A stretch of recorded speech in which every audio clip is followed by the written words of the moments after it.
What is up, everybody? Welcome to another episode of the Black Line Brief. I'm your host, Matthew McKim. We're going to get into it today.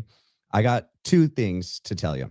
So the first episode, it's going to be about Blake Neff, Andrew Kolvet, and furthering the FedSlop narrative and attacking the defense of Tyler Robinson. And we're going to watch it. It came out today. It was insane. And then I'm going to have a following episode separately. I didn't want to put them together in the same thumbnail with the same title. And that would have been a ridiculously long video. So following the end of this video, I'm going to end this stream, and then I'm going to open up the live for the next video. And that's going to be a doozy too. You're not going to want to miss both. They're both going to be great. I put a lot of work into this, watching them multiple times, making sure that my commentary and my information is spot on and for you guys and keeping you entertained, but also informed. That's what I want from this channel, from the show. I love your guys' comments and your feedback saying that very thing, that you love watching the commentary, the information, it's engaging and it's informative. And I appreciate that. Little housekeeping, we made it to 1,460 and climbing. We did get approved, the channel got approved for supers and memberships and everything, but it takes 2 to 3 weeks. So hopefully they get back sooner. I did everything on my end. Now I'm just waiting for that to be approved, and then we can open up the super chats and everything else that you guys have been asking for. That all could not be possible without you. Honestly, I'd be sitting here talking to myself every night if you guys didn't value the information that I was giving to you, and if I wasn't doing it in a way that was entertaining. So honestly, much more credit goes to all of you than it does to me, and I appreciate that. Well, there is a lot also that came out just before I came on. I was like watching a little bit of Candace's, the part that had to do with Erica Kirk and her alibi, which we'll cover in the next episode. The episode following this one is going to be on Erica. It's separate. And then this episode is more about what Blake, Neff, Andrew Kolvet, and I guess TPUSA is saying publicly about Tyler and the whole case. And then Baron Coleman had some new information that had just came out that the Brandy and Billy show broke new information on. And I'm not going to say anything that he didn't get approved to say. I'm only going to say what he reported on. And so Brandy and Billy, when they were there the last time, and I don't know if it was also this time, but they spoke with Tyler Robinson's family. Okay. For the first time they're going to do a whole episode on it. And I can't wait for that to come out. Brandy and Billy, make sure to go to their channel, like, subscribe, support. Same with Candace, same with Baron. Okay. But Tyler Robinson's family said the mainstream media is lying. Not even 2% of what they're saying happened on that day is what happened. Okay. And they're afraid to really say anything because of how much has already been twisted and distorted. Can't blame them. And then if you remember, there was a guy that was on News Nation. It was one of my first videos on the Lance Twiggs family member. I think his name is Brian Enton. And you can go back and watch that. It was on a live. And then I did a breakdown of this, a witness that was there. That was interesting too. But so this family member, supposedly Lance Twiggs family member, is like some distant relative that hadn't even spoken to the family or Lance Twiggs in over 10 years, a decade. And she made a lot of claims and accusations that furthered the FedSlop narratives side. And, you know, maybe it was just an off day for Brian Enton. Like Baron said, I'm not going to criticize him for his worst day. I won't want to be criticized for mine. Likewise. But it seems like a slip up that you wouldn't have done your due diligence to find out how close was this family member? Like how recent was their connections to Lance Twiggs? But what this other new real family member told Brandy and Billy, and what Baron reported on today, was that Lance Twiggs was not cooperating at all. Okay. And that the FBI pretty much like raided the house and then has put them, Lance Twiggs and his family, somewhere else. They've relocated them. And yeah. Yep. That's it on that. Oh, and that the Lance Twiggs family. So Tyler Robinson's family does not believe at all that Tyler could do this. It's completely out of his character. They don't think he could have done anything like this. Lance Twiggs' family member, the real one, not the fake one, said they think that Lance Twiggs and Tyler Robinson were somehow unwitting patsies that got involved in some sort of event that day, that they may not have been given the full information as to what they were doing. But Lance Twiggs' family, not the fake one, the one that just spoke to Brandy and Billy, they think that they're involved somehow, but not to the degree in which the mainstream news media is reporting they are. So do with that what you will. All right, let's get into it. And so this is on America's Voice. It's Blake Neff and Andrew Kolvet. And won't you believe they're just spewing the Fed slop narrative and even attacking the defense for doing their job. Let's get into it. Every day, I'm going there's to a battle for your mind raging. Information coming from every angle with the will. There. All right, welcome to the Charlie Kirk Show. We are on February 4th already. My goodness, where's the time going? You're at the Bitcoin.com studios in Phoenix, Arizona. We've got a lot to get to today. This is a jam-packed show, and I just want to preview that in hour 2, we've got an incredible journalist that's been covering the Epstein saga for the last 6 years. He's basically interviewed everybody that there is to name saga. We're going to separate fact from fiction. There's a lot of blurring There's a of lot lines. of fact at this point and a lot of fiction. And by the way, there's no need for sensational Tyler as the lie, but there's a lot of lies. I've been working on this. I told you guys yesterday we're going to do it right today. So we're going to do that in hour 2, but I just want to earmuff the story. So please, if you're watching at home with young ones, just professional, Charlie would always say 11-year-old, keep that rule. Hold on. Hour 1, we're gonna get right into it. Yesterday there was a preliminary hearing with Tyler Robinson, the accused killer. I certainly believe he's guilty of sin. And that's my thumbnail, y'all. That's why I chose that. Him and Blake think Tyler Robinson is guilty as sin and has no problem saying that with the large platform they have. But they have no problem also condemning all of us and Candace Owens and Barron for tainting the jury. Wow. Okay, guilty as sin. And you have a direct connection to Erica Kirk, so you must know what you're saying. But we know Erica Kirk told Candace she knows what we know, everyone. We're going to have Senator Coach Tuberville, who's going to be joining us talking about the SAVE Act. So lots to get to. Without further ado, I'm going to throw it over to Blake because Blake had the job of going over through all 4 hours of the hearing yesterday. All righty. So this is not the trial itself. Mm-hmm. We'll obviously be covering the trial every day once it happens. This is yet another preliminary hearing. There's been a lot of these. You've heard about them where they've been trying to keep cameras out of the courtroom. They've been litigating how exactly Robinson will be dressed when he's. Yeah, and that's the other thing. So these two buffoons, first of all, who are they to be saying anything like they know for a fact, like why things are done the way that they're done? They're not credible. Don't listen to them. They're just spewing their side and they want you all to eat it up. But they're saying things like attacking the defense of Tyler Robinson, which is just like logical. They don't want him photographed and videotaped in shackles. Okay. The presumption of innocence is key to our system.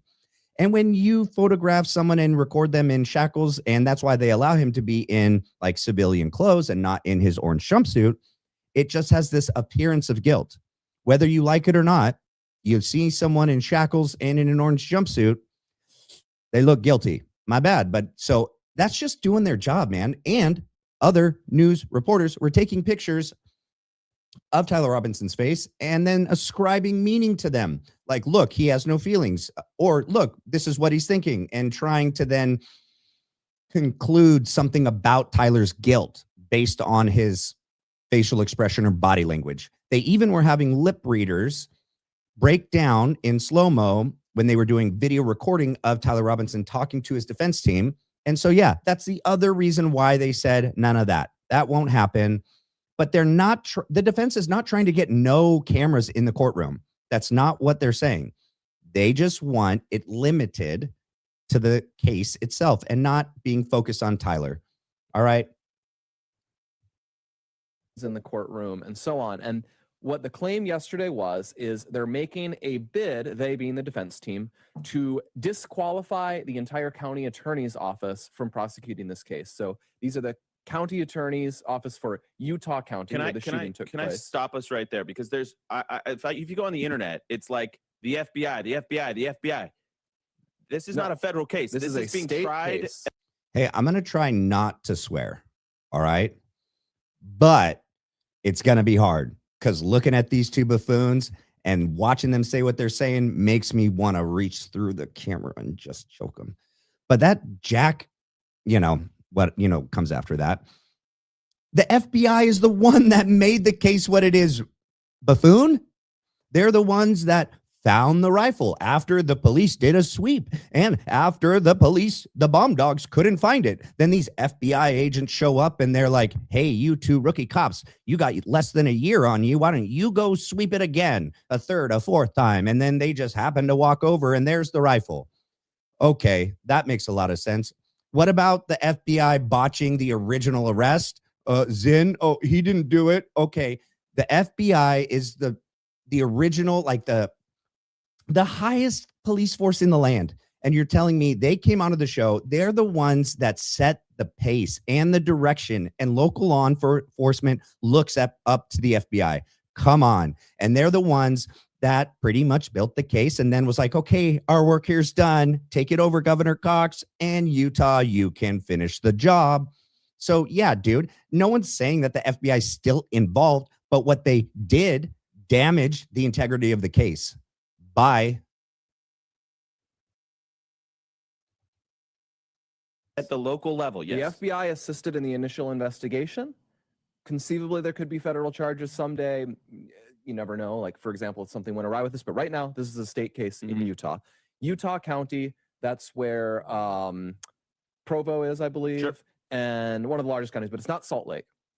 And so they've been handling this case. And what has emerged is that the daughter of one of the prosecutors on the team was present at the shooting. And so the defense team is arguing that based on this fact alone, that she was one of 3,000 people there, approximately, that it creates a conflict of interest and it should disqualify the entire county attorney's office, which if they succeed.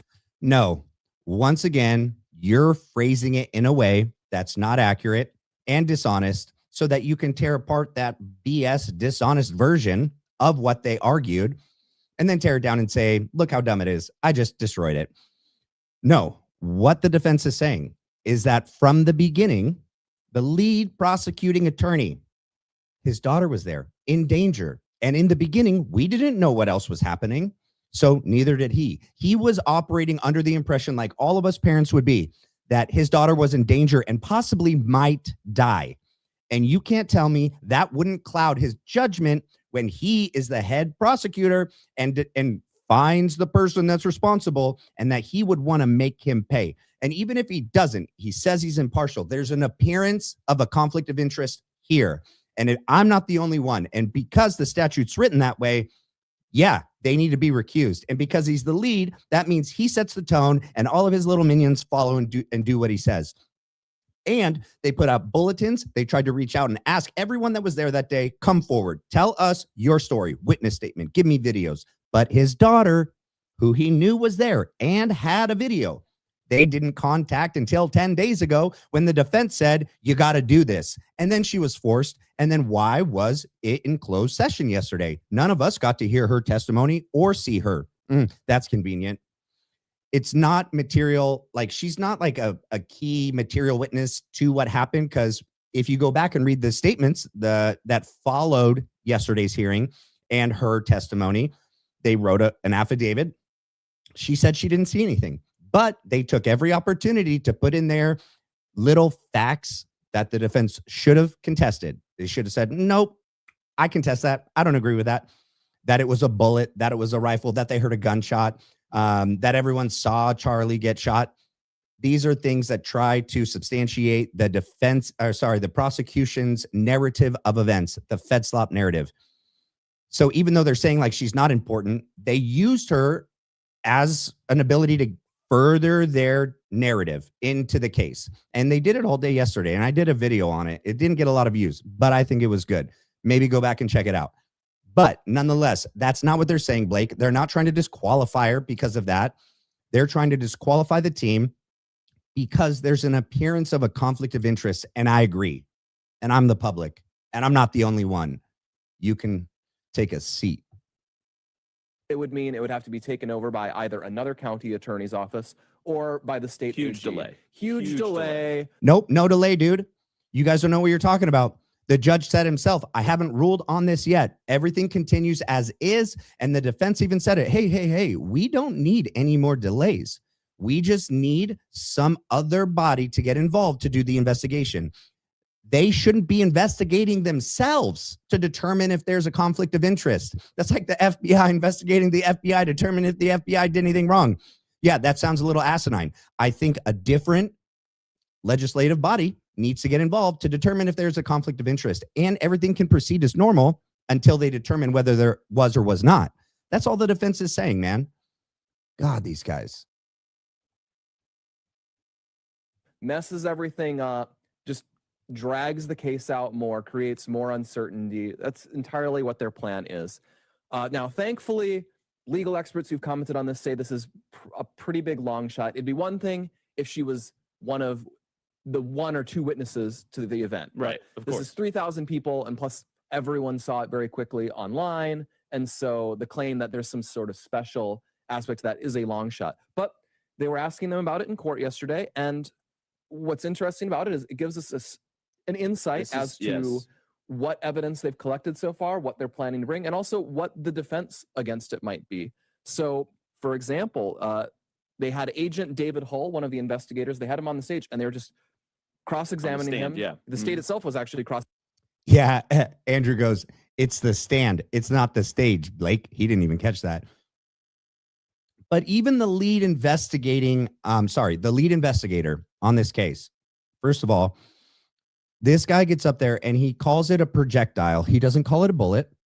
And I forget what the word he says, but it's like it was, he doesn't say shot. He doesn't say a bullet was shot. He was like a projectile was, oh man, it's on the tip of my tongue and I can't think of it. But for some reason, he uses different language. And there's no language barrier because in England, they just say bullet. It's the same word. Anyway, I'm going to fast forward that part where he talks because it's just nonsense. They're going to break it down. I'm going to break it down afterwards. But let's continue with Blake. Examining him about all the evidence they'd found because they're pointing out, did any of this have anything to do with the daughter at all? And he's saying, no. All the evidence they found, guys. All the evidence that you and I know is the evidence that they're saying is all the evidence, which is non-existent. None evidence. How about none? No, over and over again. So, yeah, by the way, this was a surprise to some of us because, you know, we've been told that the preliminary hearing where the evidence will be sort of first presented is not going to be until May. So we got to see this little small glimpse into some of the way the defense is thinking, some of the way the prosecution is thinking early. Yeah. So, for example, they're going back and forth on the evidence they have, like the fact that they found what they, for example, were able to find in Tyler Robinson's apartment. Yeah, let's show 388. Was a search warrant on the defendant's house executed in this case? It was, yes, down in St. George. And was evidence obtained from his house? It was, yes. What kind of evidence? Kind of putting me on the spot. I don't know about you guys. His dry mouth is driving me nuts. But I remember I do want to listen to this because there's some key points that he messes up on, and I'm going to point it out. So just hold on there with me. But if I recall, there were some bullet casings that had some inscriptions on. Fetzlop narrative. There were some tools that were believed to have been used to make those inscriptions. There were targets, I believe, that had been used. All of those things in and of and by themselves don't prove any connection to this day's events, man. They just don't. Did you guys find targets at the event? Did they fall out of his back pocket? No. And by the way, that 30-06 rifle is a bolt action rifle. There's no clip. So when he says that they recovered multiple casings, spent casings at the scene, that had engravings on them. What is he talking about? There would have been one. And also targets that had been purchased recently or just prior to the event. There was ring doorbell camera footage obtained from other residences. Yeah, there would be ring doorbell footage of them entering and leaving their home. What does that prove, dude? Down there. And then a number of electrical items, laptops and such that were. With the Discord chats, with the conversations to and from Lance Twiggs and Tyler Robinson that look like AI generated. Oh, boyfriend, where art thou? Oh, I will not be back from Orem long. Please wait for me. Give me a break. Collected as part of the warrant. So we have that, for example. We also have, they just talk about finding DNA at the scene, for example, 385. I love it. So they're going to play this, but they don't play the part that's really good. Oh, I think it's in the next video, but I mean, these are only like small clips, and we're going to go to the next. I'll let him go, and then I'll give you my DNA consistent with the defendant's DNA found on the firearm that was found at the scene. Yes, the DNA on the firearm was consistent with that of Mr. Robinson. Hey, guys, if you guys have firearms in your house, would they not have your DNA on them? If you had a grandpappy rifle that you shot when you were a kid that was handed down to your family, would it not have your DNA on it? It would. That doesn't prove anything. That rifle could have been taken from the house and placed at the scene by, I don't know, maybe the FBI agents that raided the apartment that Lance Twiggs' family was talking about. Maybe then. And this towel that they talk about, it has 5 different individuals' DNA. But this guy gets up there and he wants to tell you, like, no, they found one DNA, Tyler Robinson. He did it. Don't worry. The defense gets him.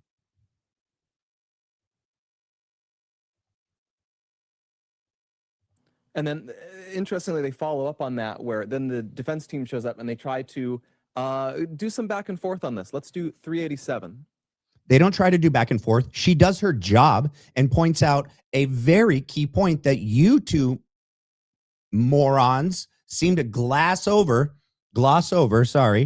and overlook and minimize like it doesn't matter. If there's 5 people's DNA on that towel or on the rifle or on the screwdriver, and not just Tyler Robinson's, yeah, I'd say that's a big issue. And if this guy's not an expert in identifying complex DNA, he shouldn't be testifying to the findings. The expert should be. So he shouldn't have asked him. That attorney on the state's, the prosecution team shouldn't have been asking him, but he wouldn't pass up that opportunity to get that entered into the record.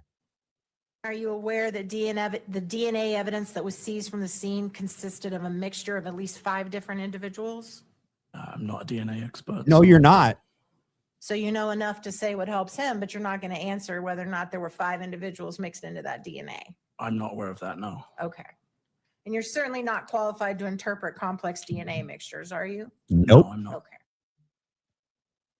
It's a little bizarre that they're going that intently at it. How is that bizarre? How is that bizarre, Blake? If there is 5 people's DNA on one or all 3 of those items that could possibly point to someone else being involved or someone entirely else doing this, you, as his friend, co-host, employee, why wouldn't you care who that is? Why wouldn't you be like, whoa, we didn't know that? The prosecution sure as heck didn't point that out. Thank God Catherine Nestor did. Who are the other 4? Is Lance Twiggs one of them? Who are the other 3? No, they don't care. They've already convicted Tyler Robinson in their mind, in their hearts, and in public opinion, in their mind, their public opinion.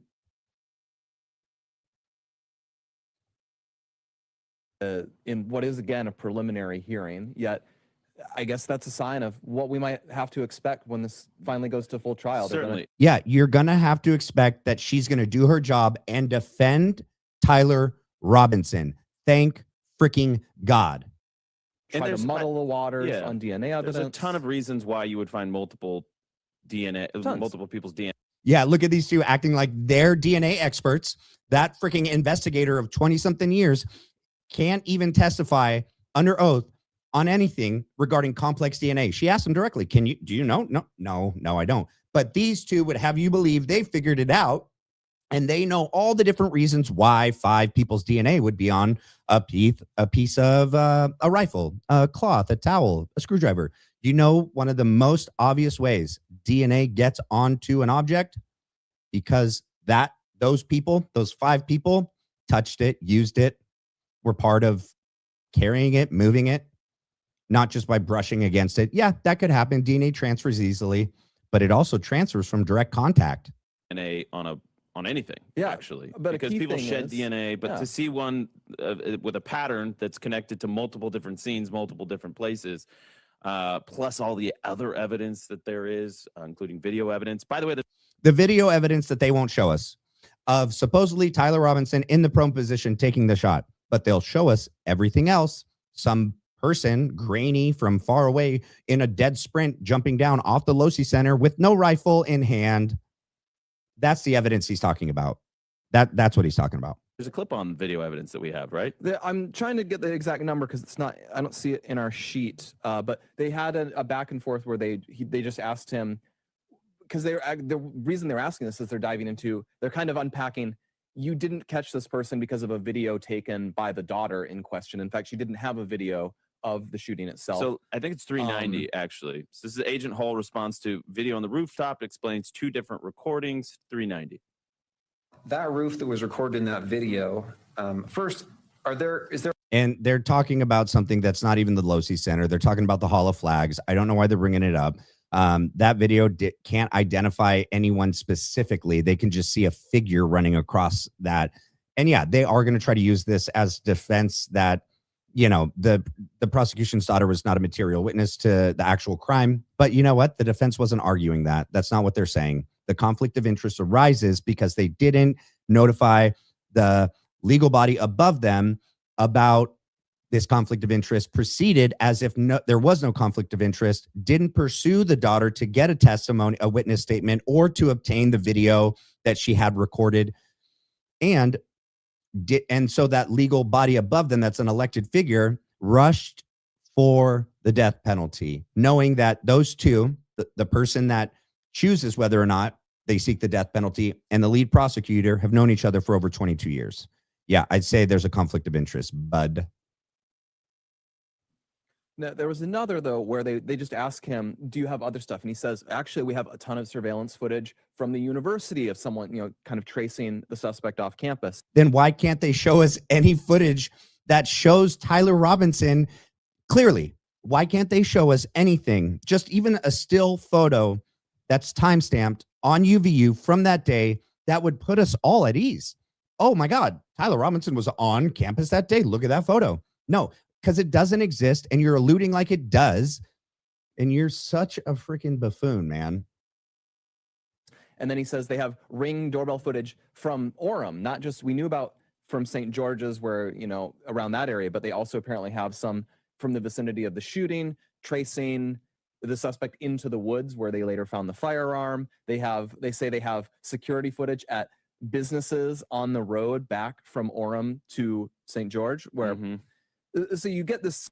They supposedly have all this footage, but the only things they released to us, if you recall, was the still photo shots of this other guy that's not Tyler Robinson in the long sleeve black shirt with the hat and the glasses and the eagle and the backpack and the pants and the Converse. That's not even him. And it's not even timestamped. Don't even think it happened that day. And then the grainy footage of the Losi Center kid running and jumping off, which doesn't even look like him either. So don't even start. The other footage that we got released from that day was from Candace at Dairy Queen. You guys are reporting like there's all this evidence. Well, why can't anybody involved in the case release something that just shows he was there at all? You can release some, and then you can accuse this being him. But all of us with eyes and a brain are looking and go like, that could be anyone, dude. That doesn't look like him at all. Sense. We don't know it all for sure, that they have a very strong documentary record of basically everywhere Tyler Robinson was.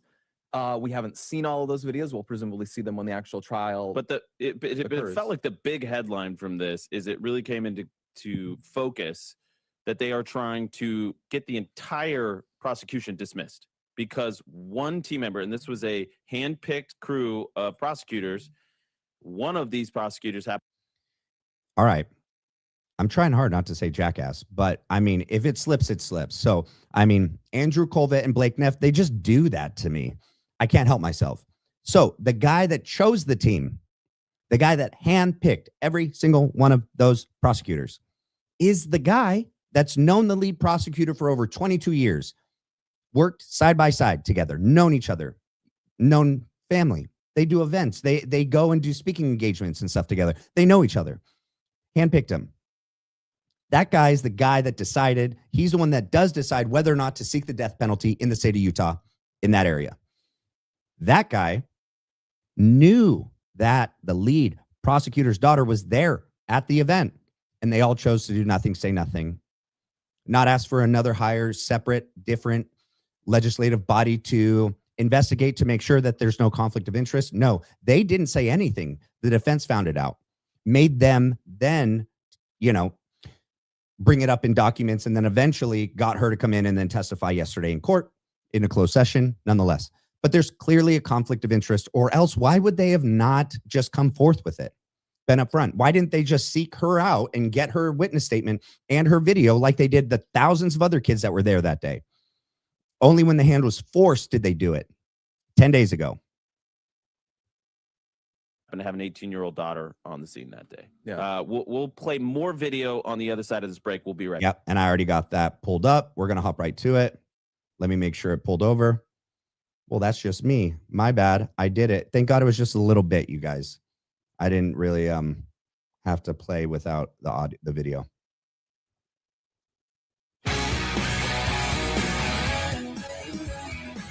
All right, welcome back to the Charlie Kirk Show. I want to tell you about our friends over at Y-Refi. No, we don't want to hear about your friends at Y-Refi. Debt, you do not have to do. All right, Are depressed, stressed, even that way. You do not have to live your Y-Refi with you. They'll get you a solution. Y-Refi 34. All right, so we're going to keep going through some of these clips because we got a lot of clips here. Yeah, so we've got, again, part of their argument they're claiming is, this is literally the argument defense. Look at this schmuck. Freaking smile and laugh like he is so freaking sure what he's saying is true. The freaking, oh man, it just, I can't sometimes, man. I'm sorry. I'm trying my best, guys. I'm trying my best, but just look at Andrew.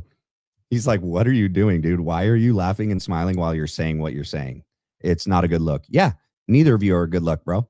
Is making that they wouldn't be pursuing the death penalty in this case if not for the personal dimension that one of the attorney's daughters was there. We have a clip of that's this, what pushed him over the head. basically. And so they asked him about. This is now the county attorney, Jeffrey Gray, who was, among other things, they point out he ran on a campaign promise to pursue the death penalty in appropriate cases And won. because they're elected, and he ran on that. And so they asked him about this. 389. I'm going to refer to the prosecutor in your office who. So this is the guy that I was talking about. He's the one. He's an elected individual, and he's the one that makes the decision whether or not to seek the death penalty in specific cases in this part of Utah. However, he's the one that is known the lead prosecuting attorney for over 22 years, and that lead prosecuting attorney's daughter was the one at the event. And they rushed to say they are seeking the death penalty, and Governor Cox came out and said they're seeking the death penalty, even though he has no part of the process. They all were right away. Immediately, Tyler Robinson, we're seeking the death penalty. Yeah, it seems like before any facts really came out, and even the facts don't even substantiate your guys' claims that Tyler was there and did anything that day. You guys rushed and tried to get us all while we were emotionally vulnerable after watching Charlie Kirk get assassinated. You hijacked our empathy, our compassion, our pain, and our grief so that we would bandwagon the support to seek the death penalty. And that's disgusting. His child was present at the shooting as Prosecutor A. Do you know who I'm talking about? Yes. Have you ever met Prosecutor A's child that was present at that shooting?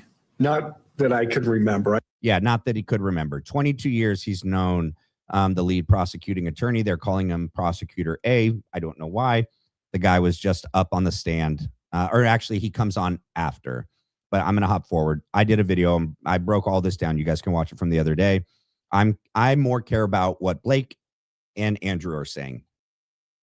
Good answer. I'd say throughout this, I feel a lot of confidence. I mean, let's just compare with, for example, the big Fannie Willis, the proceedings in that related to the prosecution of Trump. A complete farce. You have she's bringing in her boyfriend for support on this case and just funneling money. Getting them paid. Watching everyone's it's just a giant feeding frenzy of incompetence and corruption. I feel very much here, watching this hearing, everyone seems very professional. They seem very sober. This is the team you would want handling this. Yeah, says the two guys convinced that it was Tyler Robinson, and they're looking at all the facts that you and I know that are not facts that are convincing at all. And they're like, this is the perfect team. Yeah. Yeah. That means in my mind, they're not the perfect team. They're the opposite of the perfect team. They're the completely wrong team. Everything feels measured. Yes. Nobody's being over their skis. Nobody's getting over the top. It's just very by the book professional. You can tell everybody's. And by the way, there's a whole game that goes on behind the scenes where the defense is trying to get the prosecution to trip up so that they can reverse the guilty verdict that we're presuming is going to come on appeal, that they can get them on a technicality. Mm-hmm. So everybody's trying to do everything by the book. This is frustrating for us because we want to see justice done immediately. As a matter of fact, Erica Kirk has put in a statement saying, they have victim rights in the state of Utah. So she's able to assert her victim rights saying, I want a speedy trial, speedy justice. But they have to keep that in balance to make sure that you guys doing everything by the book bothers them. They just want this case done, shut, and over with. And would you believe that Erica Kirk did make a statement? Where did I write it? Yeah, here it is. She made a statement live on Fox. I don't know if it was today or yesterday, but she says, I want there to be no hesitation and understanding of what happened to my husband that day.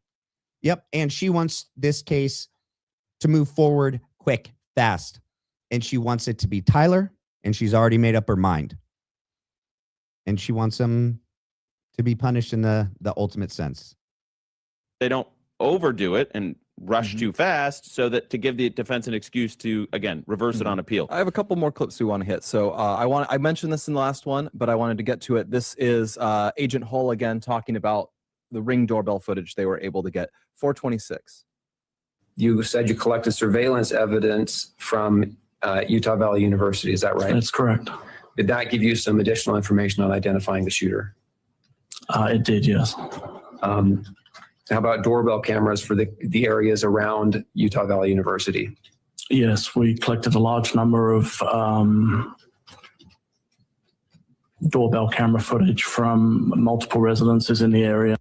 How in the world could doorbell camera footage of whoever they say be confirming who they believe the shooter to be when the shooter on the roof is in like different clothing, doesn't even look like Tyler? Yeah, I'm sure that they have footage from Tyler Robinson walking through different neighborhoods, or someone that looks like Tyler Robinson. I don't even know that it would be him. Maybe it is. I don't know. Barron said that he kind of thinks, and I don't know where I'm at on this, that they kind of what Lance Twig's family member said, the real one, not the fake one, that Tyler and Lance were unwitting, unsuspecting patsies, that they helped in some way, shape, or form to do something that day, maybe take some objects there, maybe a towel, maybe a rifle, maybe drop it off in the woods, maybe. But they don't believe that they pulled this off themselves, and they don't believe that Tyler did this by himself or that him and Lance did it together. They believe that there was some sort of government or federal law enforcement that helped. So be that what it is, I don't know where I'm at on that, but I definitely don't think Tyler Robinson was up on the Losi Center and took a shot that killed Charlie Kirk. I don't think a shot killed Charlie at all. Not just in Orem, but also in St. George. And we also recovered video footage from multiple businesses in the area of the university campus in Orem, and also from businesses between Orem and St. George. So there's a large amount of video footage obtained. And did those help you identify the shooter? They did, yes. So we know, obviously, they have some of this. Some of this has actually already come out. But some of it we haven't seen. Some of it we is haven't not seen. public. So if it's not public and you haven't seen it, then how do you know? So Including some of the surveillance footage from campus. And then, by the way, there's a clip here talking about all of the social media and text messages that they've collected. 392. Text messages. Did you collect text messages from associates of Tyler Robinson? We did, yes. That are those BS text messages that were clearly AI generated, and then the Discord chat. That's what they're talking about. Not proof, not convincing evidence by any stretch of the imagination. BS, fake, fabricated. Federal Bureau of Investigation typed some things into ChatGPT, allegedly, possibly, or into some AI, and asked it to spit out a conversation. And then they just ran with that. In my opinion, that's what I think. What do you guys think? And did those have any evidentiary value? They did, yes. How so? Some of the communications between Mr. Robinson and people that he knew indicated that he had been involved in the incident at Utah Valley University. Okay, and you say that indicated he'd been involved. What do you mean by that? There was, I don't recall specifically with text messages, but some of the social media chats, there were. That's the other thing. This guy's the lead investigator. They asked him about the evidence collected from the apartment. Man, you're really putting me on the spot here. I don't really recall. How do you not recall? Like the biggest political assassination of our lifetime. You're the lead prosecutor and you don't know what evidence was collected. Even if thousands of pieces of evidence were collected, which I'm sure there were, you can't name the big ones. You have to be like, and same here. You don't know. You don't know. I think you should know, dude. I think you might definitely should know. Why are you up there? Admissions that he had been involved in the incident as the shooter. So all of this, some of it is insight into what will go into the trial, but we shouldn't forget what actually brought this, which the defense team openly admits is the point of this is to drag things out, throw in uncertainty, delay the trial, delay justice. In what seems, I think you and I both agree, it looks like a pretty open and shut case. Blake, you're an idiot.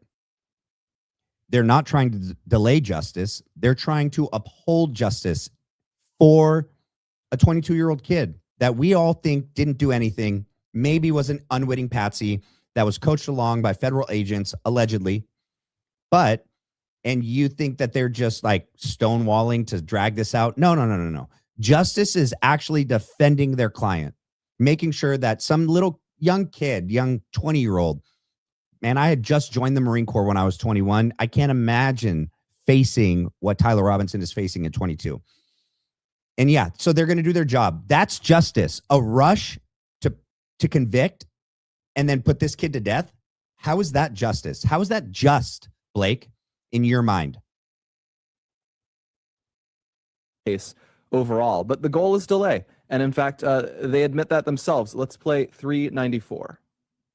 We understand that there is pressure on the judicial system to move this case expeditiously. There is also a countervailing, and we believe, stronger need to make sure that there's a heightened standard of reliability, that there is no conflict, and that there is no appearance of conflict. And that's Novak. He's one of the lead attorneys on the defense. He's not very fun to watch or listen to, but he's doing his freaking job, and we got to give it to him for that. And what he said there, he quoted the statute, not just that there is no conflict, that there is no appearance of conflict. And nowhere in there, like Blake Neff would have you believe, that they admit to wanting to delay this case for the sake of delaying this case. He didn't say that at all. But Blake Neff would have you believe that and phrase it that way. No, he's saying, I understand that there's a rush. And I understand that Erica Kirk, as a surviving spouse, asked for there to be a speedy trial. However, so that we can make sure this is done correctly and that justice is held up on both ends here for Tyler and for Erica Kirk and for Charlie Kirk. We need to make sure that there is no conflict of interest, or at the very least, that there's no appearance of conflict of interest before we continue to the major meat and potatoes of the trial.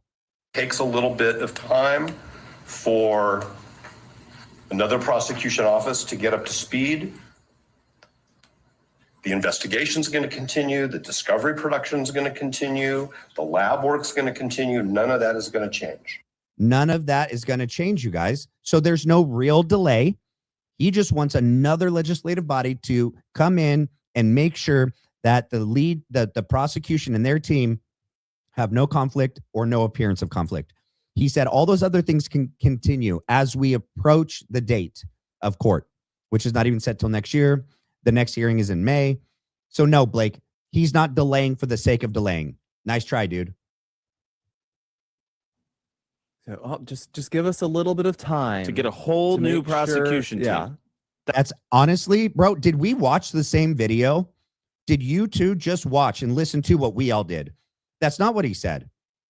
He said if there needs to be a new team, that would be decided by whoever investigates the prosecution's team to whether or not there's an actual conflict of interest or an appearance of one, and that everything else can continue up until that decision is made. That's what he said. Nincompoops. That's an obscene request, in my opinion. And then there's this whole other storyline, by the way, where they don't want still images of Mr. Robinson in the media. So he can retain his presumption of innocence, which is a key part of our system. You would just have him be up there in shackles in an orange jumpsuit every day, having people record him, looking at him, drawing conclusions, because not every juror is going to be impartial. They will be swayed emotionally by things they've heard and things they've seen. So yeah, the defense is doing their job. Have grave concerns, they say, of huge photographic lenses focused on the client, which will interfere with his right to a fair trial. Yep. We don't have enough time to play that clip here because we're just coming up against a break. But these are the central dynamics that we're just getting the first insight of now. Very telling about how they're going to proceed now in their defense. The judge says he's going to rule on this specific request in about 3 weeks. I think on the 24th, he'll issue a written ruling. We'll also get a ruling on the filming of the proceedings and so forth around then. But we're going to remain on this. We are asking for cameras in that courtroom. Yeah, and the defense wasn't asking for no cameras in the courtroom. They were asking for limited focus of the cameras to just not be on Tyler Robinson, and his defense communicating with one another, not video recording him or taking still photos of him in shackles or making faces or breathing or exhaling or being tired or being shocked by evidence, because then people will add context and draw conclusions on that, which also takes away from the presumption of innocence that he should have all the way up until the conviction. Charges are not the same as conviction. How do you not know that? All right. That's that for this video. Thank you guys for hanging out. So if those of you that weren't here in the beginning, the channel is growing. We've been approved for super chats and for memberships and actually everything. But I had to do the application process, and now they said it could take anywhere from days to 3 weeks. So it's still not available yet. I will let you guys know as soon as we do. We're up to 1,460 and still rising. Hopefully after these videos today, we're going to hit over 2,000 because the next one is spicy. And so please, I'm going to end this stream. But if you guys go on to my channel's homepage, there's a live stream already scheduled. It says for 9, but I'm going right now. I wanted to give myself enough time to do everything justice and make sure that I had enough time and they didn't overlap and mess everything up.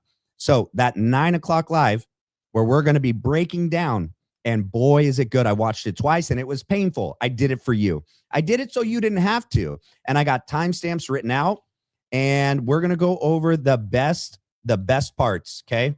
I got it all written out. So we're just going to hop through it and break down all the insane things that Erica Kirk said at the Harvest Christian Fellowship event with Craig Glory, Make Heaven Crowded. And I hope you like the thumbnail. make my bank account crowded. That's what she's really about, in my opinion. Allegedly, perhaps, maybe. Don't come knocking. I ain't making actual statements here, just my opinion. All right. So I'm going to end the stream. Please go to the channel. Click on that live. I'm going to be starting it right now. All right. See you guys in a minute.